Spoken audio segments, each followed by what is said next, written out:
called Concerning Vietnam, which really looks at the American-Vietnam War. And this is a project Matthew's been working on since 2014, roughly. Matthew has written that for each work in this series, which has been ongoing and which is rooted in a deep, methodical, and extremely diligent research practice, provides a history condensed, and also explores the subject of how art can address a history or a trauma, which feels particularly relevant in this moment when we are looking at our own history, a particularly traumatic time in our history. So Matthew really illustrates the complexities of the historic narrative, and the experience of these works is a powerful window to the human history that runs alongside the political and cultural moments of the Vietnam War. He is exhibited widely around the globe in group exhibitions and solo exhibitions. And in addition to the works in the Cornell's Fine Art Museum's collection, he also has works in the Whitney Museum of American Art, the Hammer Museum in Los Angeles, the Museum of Modern Art in New York, and many others. So without further ado, and with a tremendous debt of gratitude, I'm going to turn the screen over to Matthew so he can begin to create a foundation for our dialogue later this evening.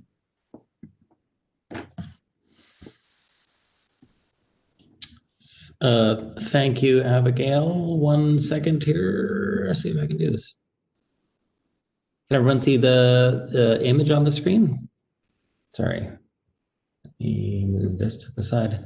I just wanted to, I always like to begin with a bit of a disclaimer first, just to say, and this is probably obvious to most, but that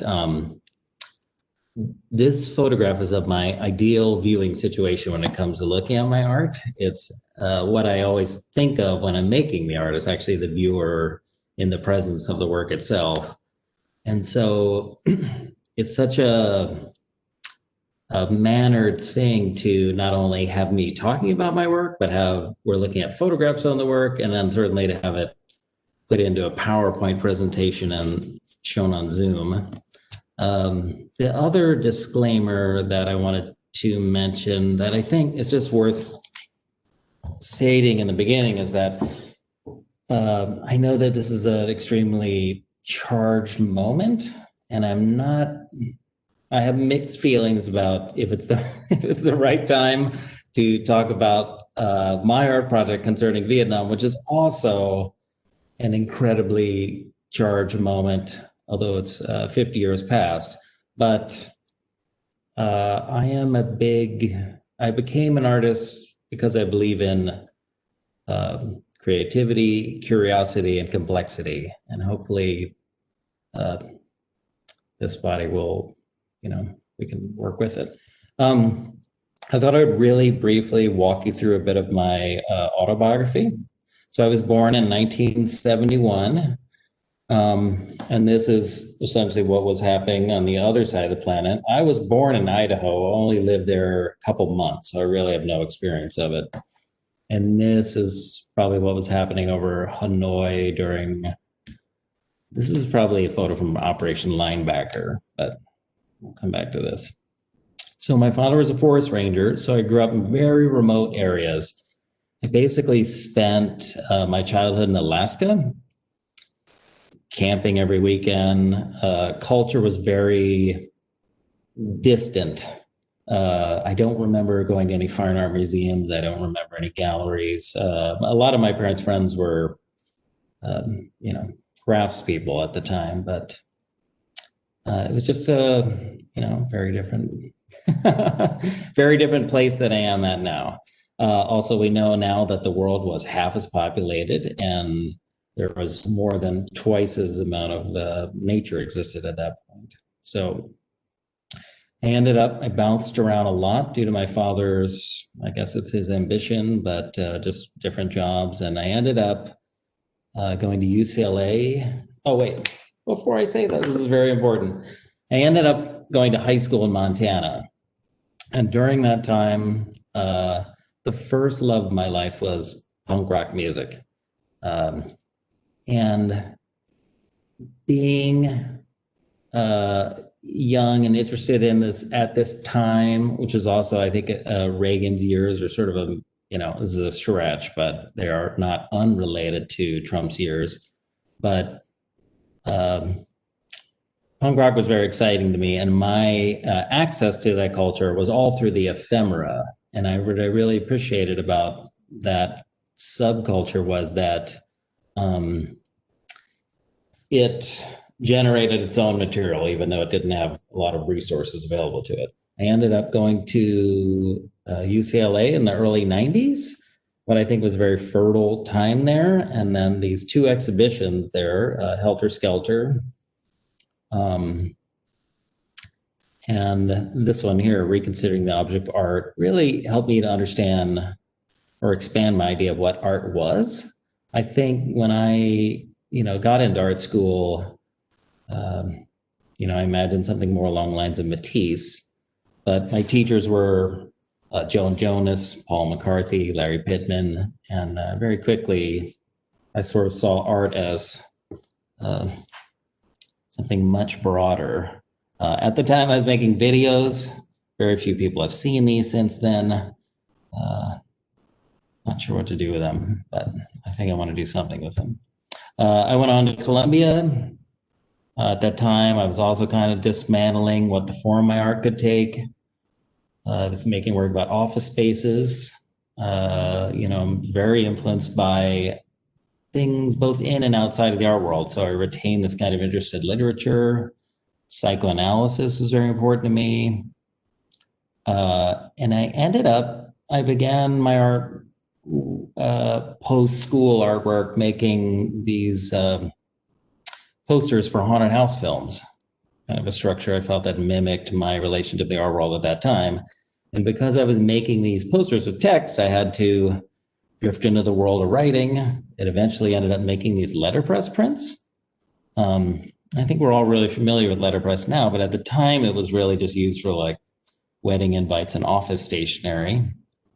And these were,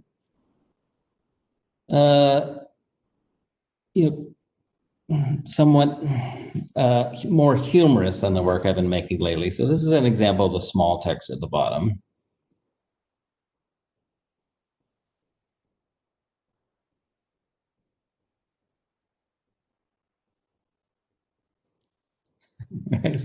Anyways, but just a different time.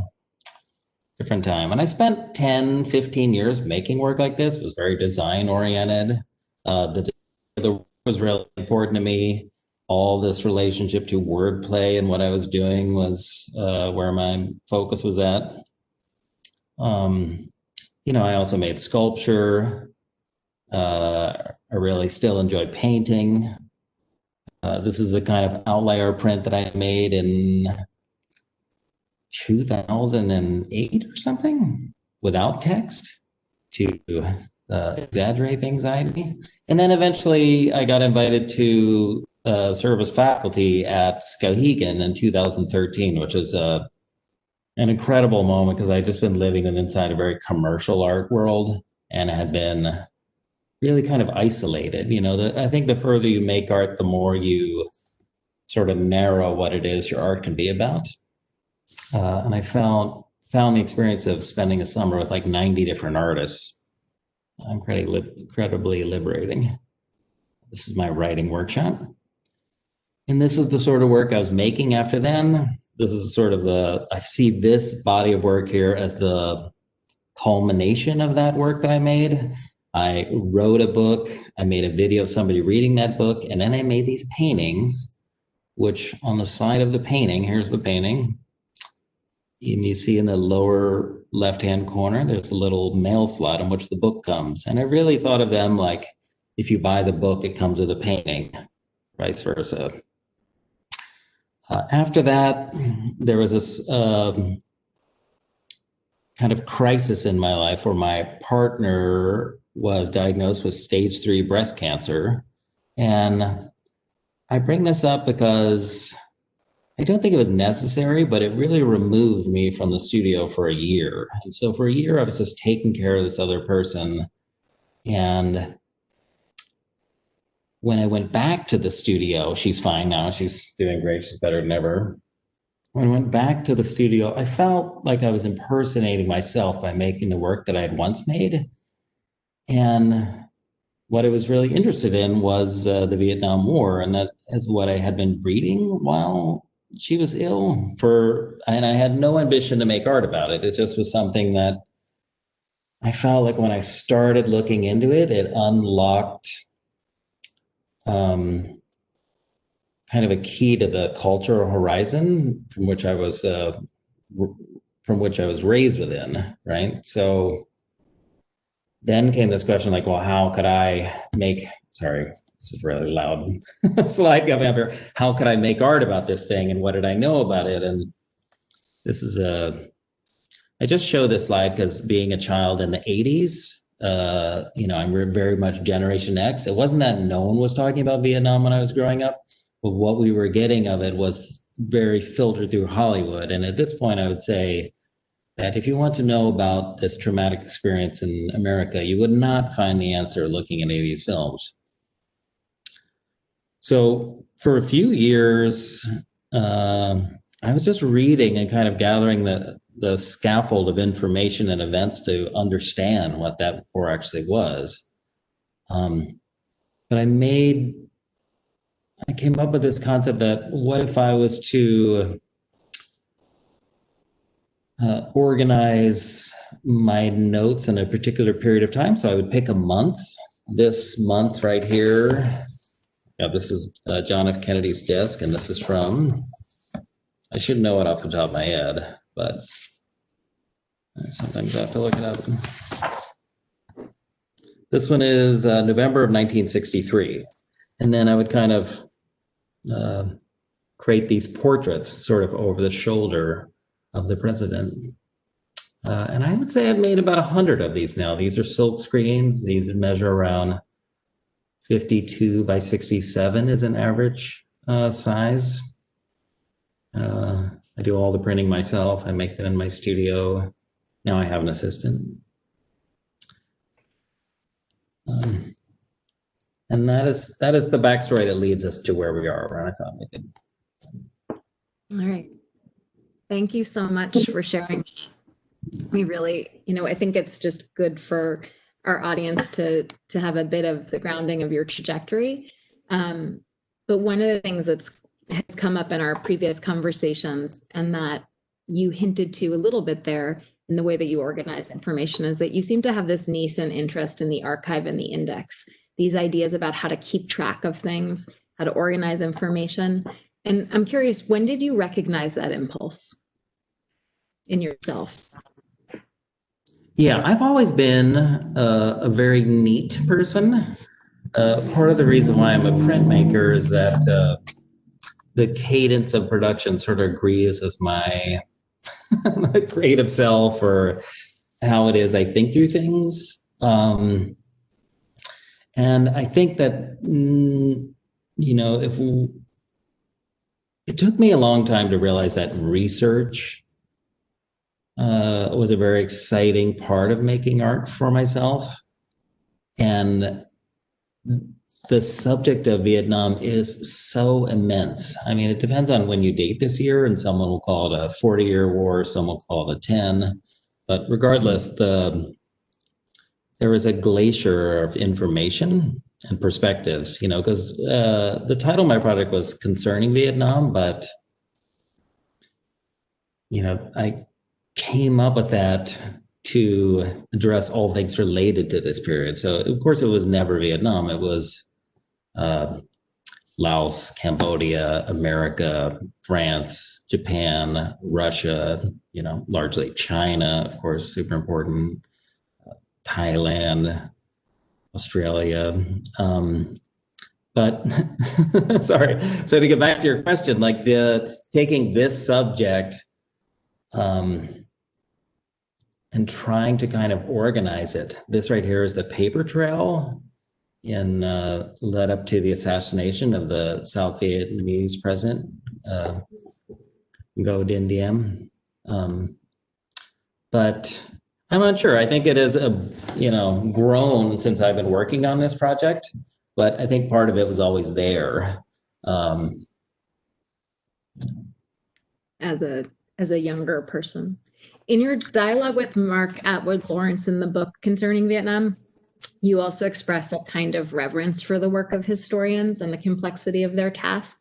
And you used the word earlier tonight that, complexity is an important facet of your making. But some might say that you and other fellow artists have taken on related responsibilities of documentation, observation, and revelation. Do you consider yourself a historian of sorts now? I am, this is the hot topic in my brain. Making this work, I thought I was coming up with this. I mean, I don't want to, this is very private, but in my head, I imagined I was like creating a whole new genre. And then someone pointed out it was history painting. But by making this work, I really wanted especially because it's such a sensitive subject, but I really wanted the information to be accurate, to be accountable for it. And it required a great deal of research. And in that, and I got very excited about the project of being a historian, but I think that currently I am taking a graduate course at the Columbia Weatherhead East Asian Institute. I'm learning Vietnamese, and I am tempted to leave the art world for a few years and get at least a master's. But life is so short, and our attention is so, limited that I don't know, it's a lot. I would really love to do it. I'm very excited taking these classes, but then, I think there's something that I can do with my art that I'm not sure I could do as a historian. Or could I get an MA and then continue to make art? I think that's pretty interesting, but I'm kind of wrestling with it. I wouldn't go so far as to call myself a historian, but I'm wearing the hat of one while I'm making this work. For sure, 100%. Perhaps one of the things we can do is walk through the work concerning Vietnam, Oval Office, October 1967. There's the USS Turner Joy. Yeah. Sorry, skipping ahead, going really fast. It's a work that's in the Oval Office, October 1967 is a work that's in the collection of the Cornell Fine Arts Museum. And, we'll unpack in a little while the kind of process of Matthew's making, but we thought it would be helpful to really just dig in to the iconography, the imagery, the details, so that we can all study together, what is encompassed in this piece as an example of what is housed in each of these works. And it's just amazing to consider that you've made over 100 in this series. I mean, what an accomplishment and a way in for so many of us who might be more visual learners, as opposed to someone who's going to tackle a volume like that on the related history. Yeah, it definitely, it was a lot. It was a lot of time, and also just a super difficult subject. So it kind of took an emotional toll. I'm sort of pausing from it now, but just to show you so this piece right here, why did I flip the page? Sorry, one second. So I'm going to, for each of these works I make, I write an index because I think it makes for a richer experience for the viewer. It's also a big ask as an artist, but this one, right? So I'm going to be reading from an index I wrote for this piece. So this is taking place inside the Oval Office, October 1967. So this is perhaps the most difficult moment for President Johnson. And if you look at the bottom there's this house of cards. So House of Cards. Late 1967 found Johnson desperate to negotiate a peace settlement, yet North Vietnam was unlike any adversary he had ever dealt with.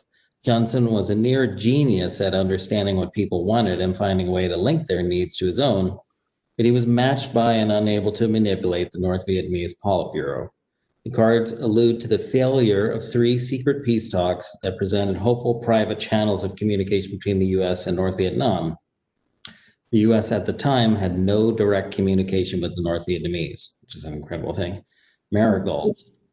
A link with Hanoi was made in late 1966 through Polish diplomat Janusz Lewandowski, a member of the International Council Commission, and the Italian ambassador in Saigon, Giovanni Dorlandi, in collaboration with the U.S. ambassador in Saigon, Henry Cabot Lodge Jr.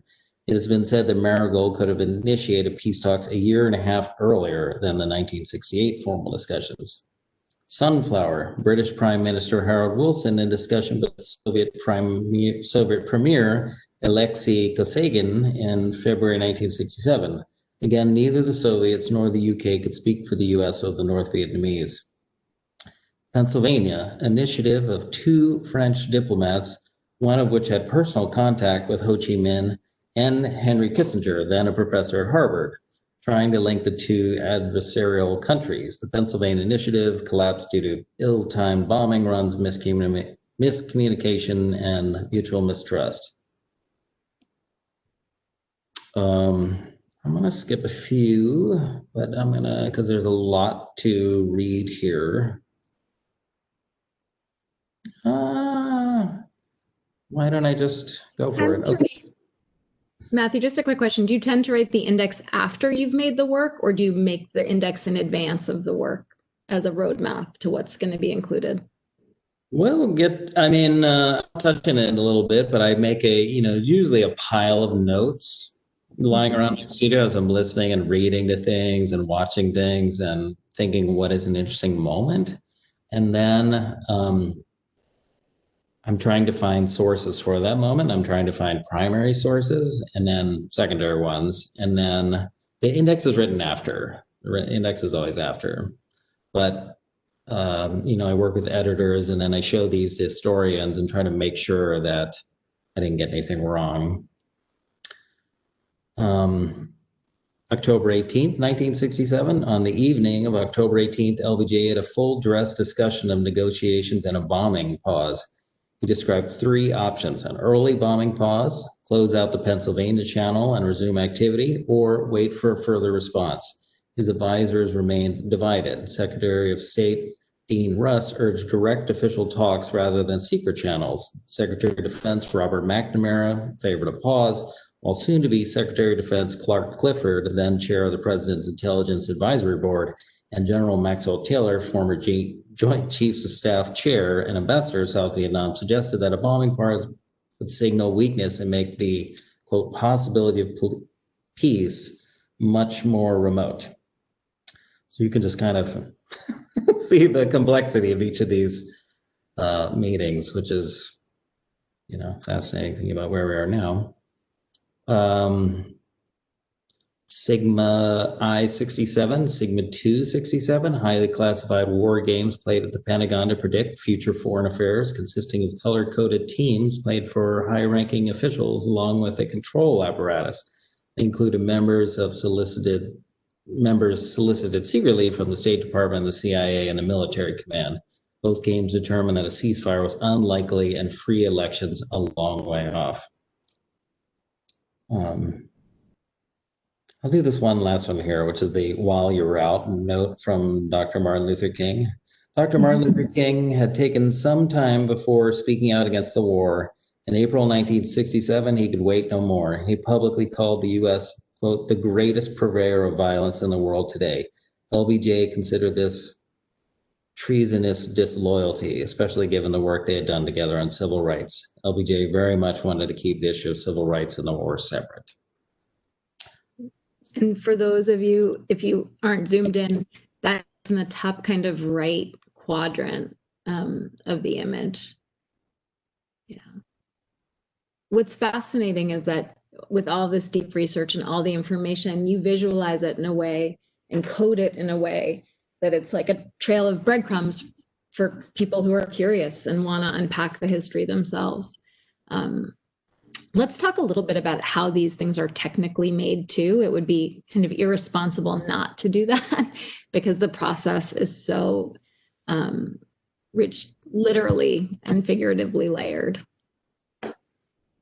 Yeah.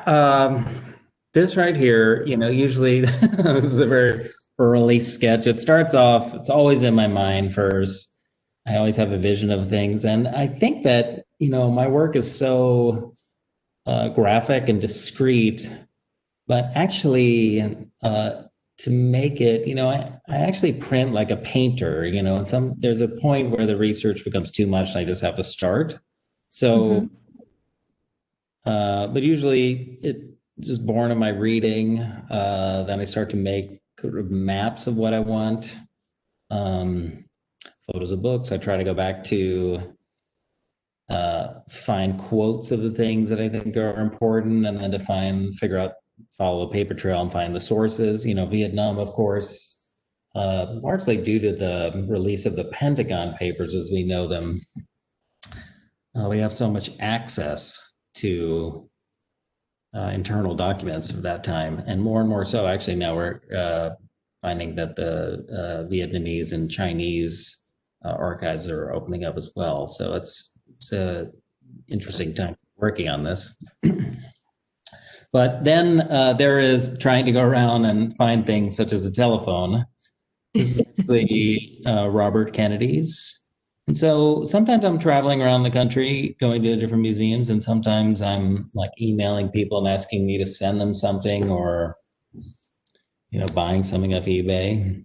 Then the physical production, I take these big pieces of paper, sort of paint them. These are more dynamic. Sometimes they're just solid colors. Then there is I custom mix all my colors that I use. And that's quite a project. Do you I don't want to say any secrets here, but it's amazing to see these images. It's such a gift you're giving to us. Do you make all the screens at once, or do you make them kind of as you go through the sequence of the project?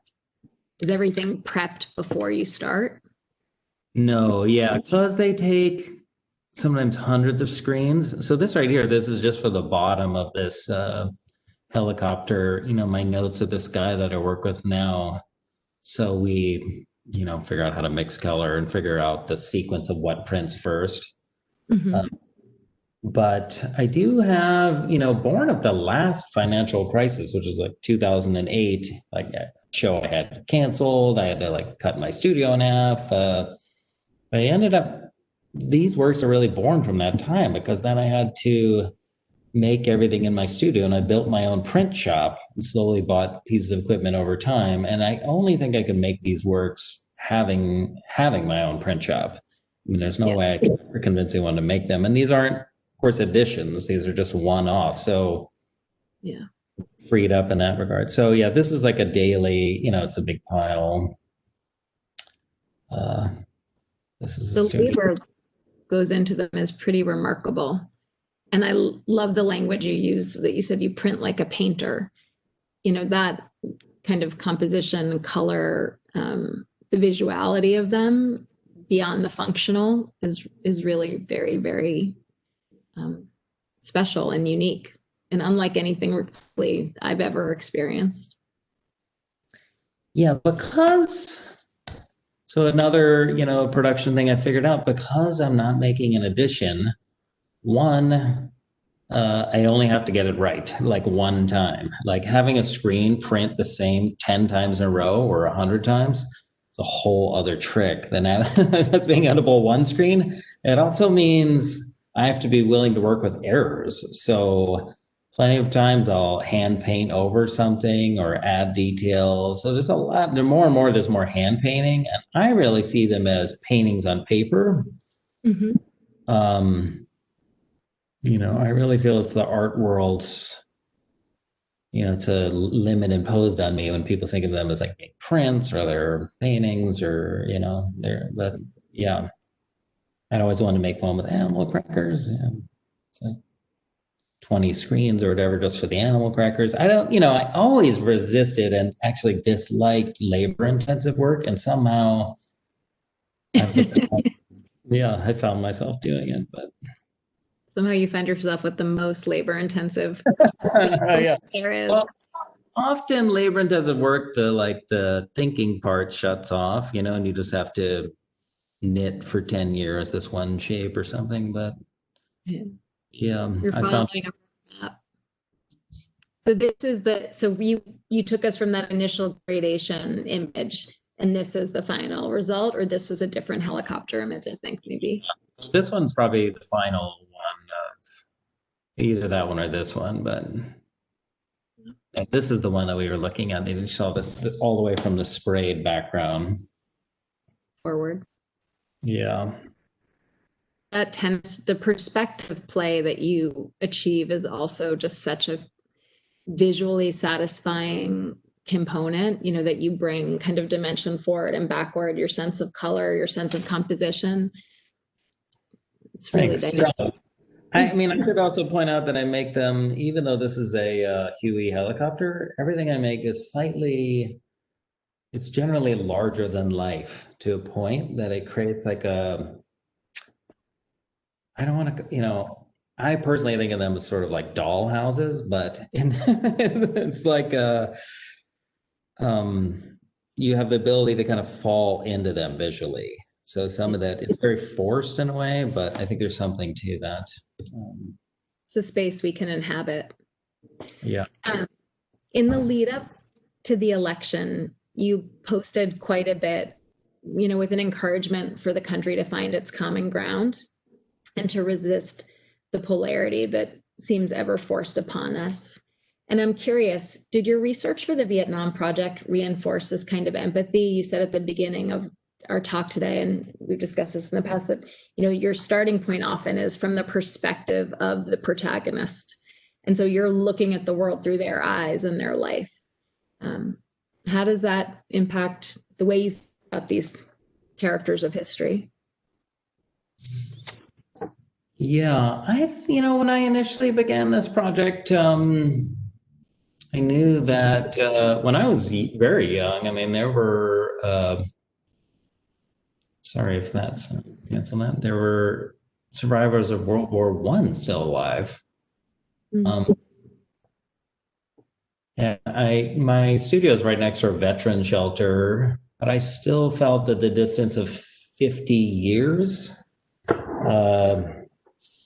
was enough time to was important for us to begin to talk about this still while a lot of the participants were alive. Very different though, because we had a very different administration in the White House. I had no idea that Ken Burns was going to drop this, 18-hour opus concerning this project subject. So I say that because I think that thinking of, sorry, I'm combining two things. I'm going to get to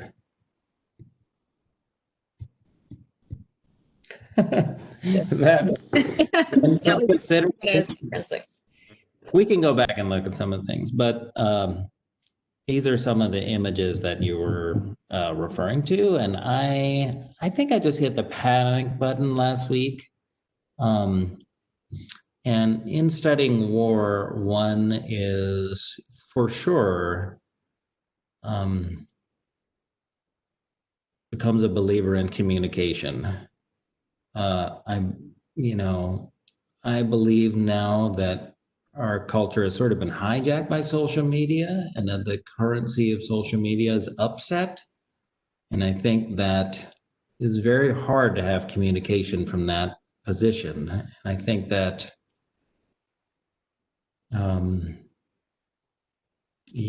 my project, which I don't think a historical one, it wasn't a political art project.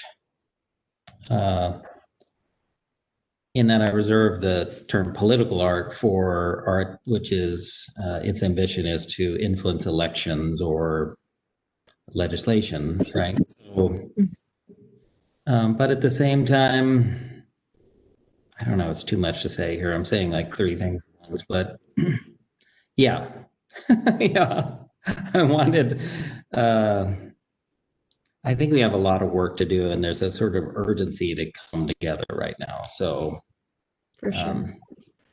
I was quickly putting things out there that I normally wouldn't have put out there.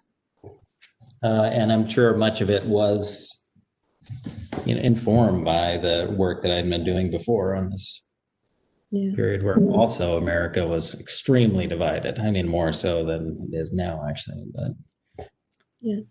Well, what's interesting here, and it goes back to the images, and one of the things we wanted to talk about tonight also, is that, this language that you've used is meaningful and has its own assertions and is rooted in a belief system that you wanted to share and to motivate, but you're also leveraging the kind of seductive quality of text and language and color and composition.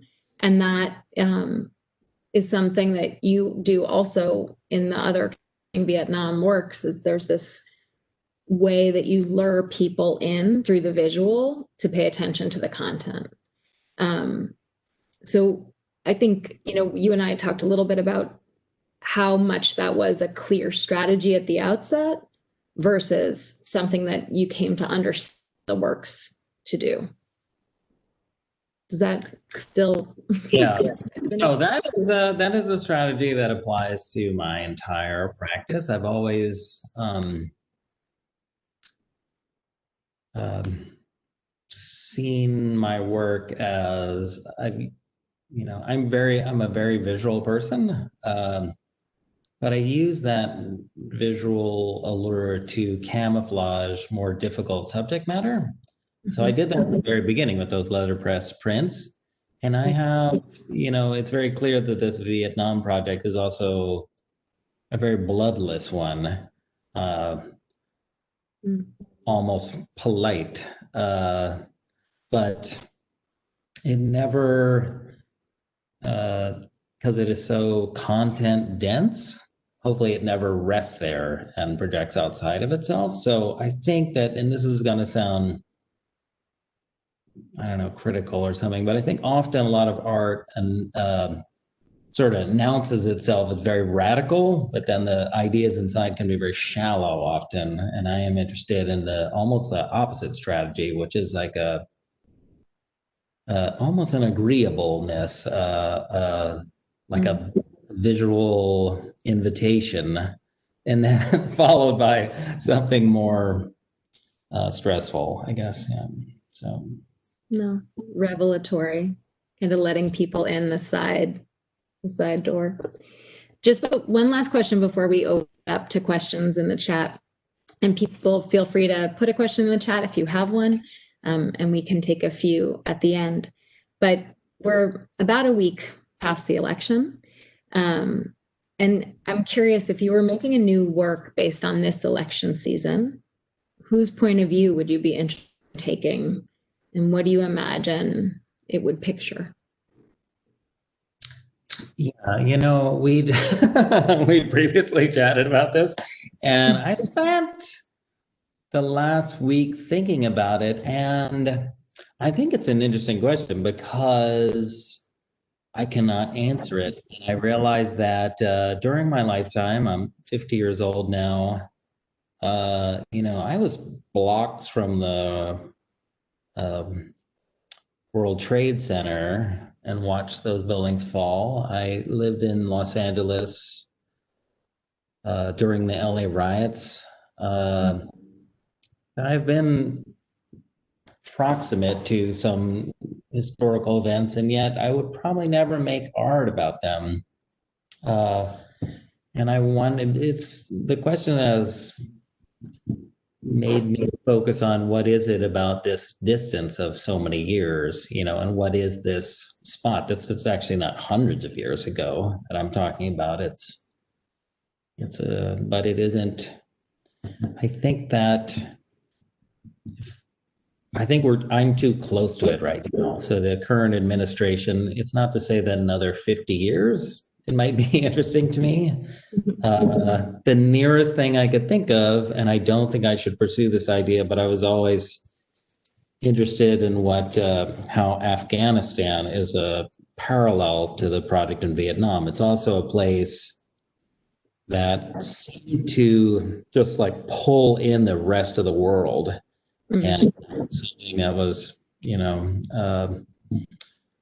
unresolvable and continues this day. So I would be interested in making work about perhaps Obama in that regard, but I don't know if I could do anything about the last administration. We'll see. We'll see where time takes you. Yeah. We have a few questions. First of all, I want to thank you so much. And I believe in the web invitation, it talked about this being a 45-minute discussion. I think we'll probably go a few minutes over so that we can ask. But for those of you who have to go beforehand, thank you very much for joining us this evening. One of the questions, Matthew, comes from Gisela Carbonell, who's a curator at the Cornell Fine Arts Museum. And we talked a little bit about how you see yourself as a role as a historian or not a historian. But her question tonight is, do you consider this body of work an act of activism? No. But that is a very interesting question because the subject of art and activism during the Vietnam War is a very rich one, and I think a lot of people,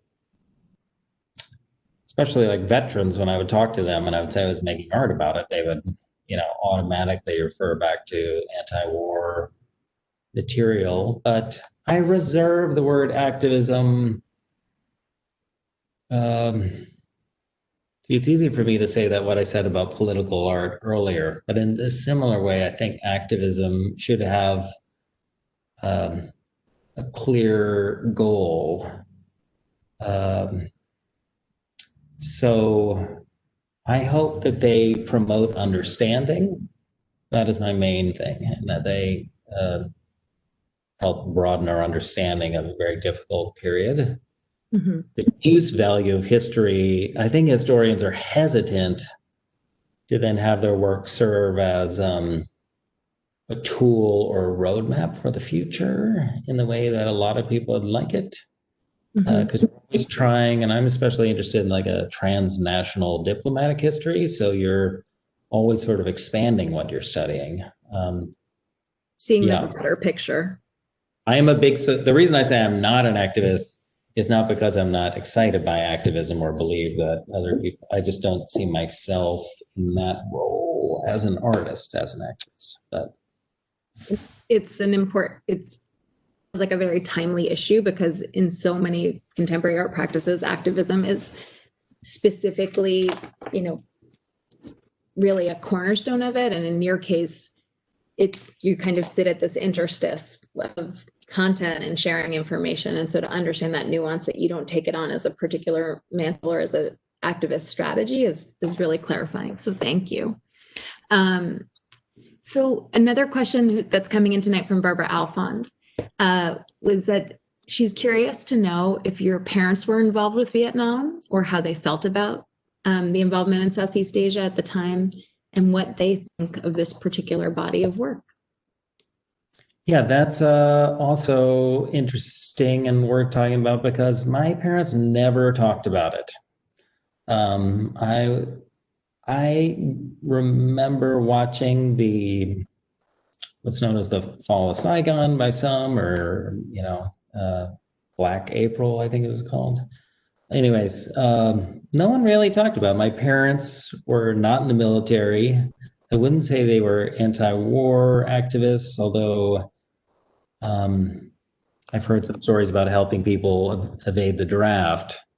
But I think it was very much that even my friends fathers who are veterans, they didn't speak about it either. And so that in many ways is what sparked my curiosity when I first started learning about this thing. It was almost like the ghost of my generation.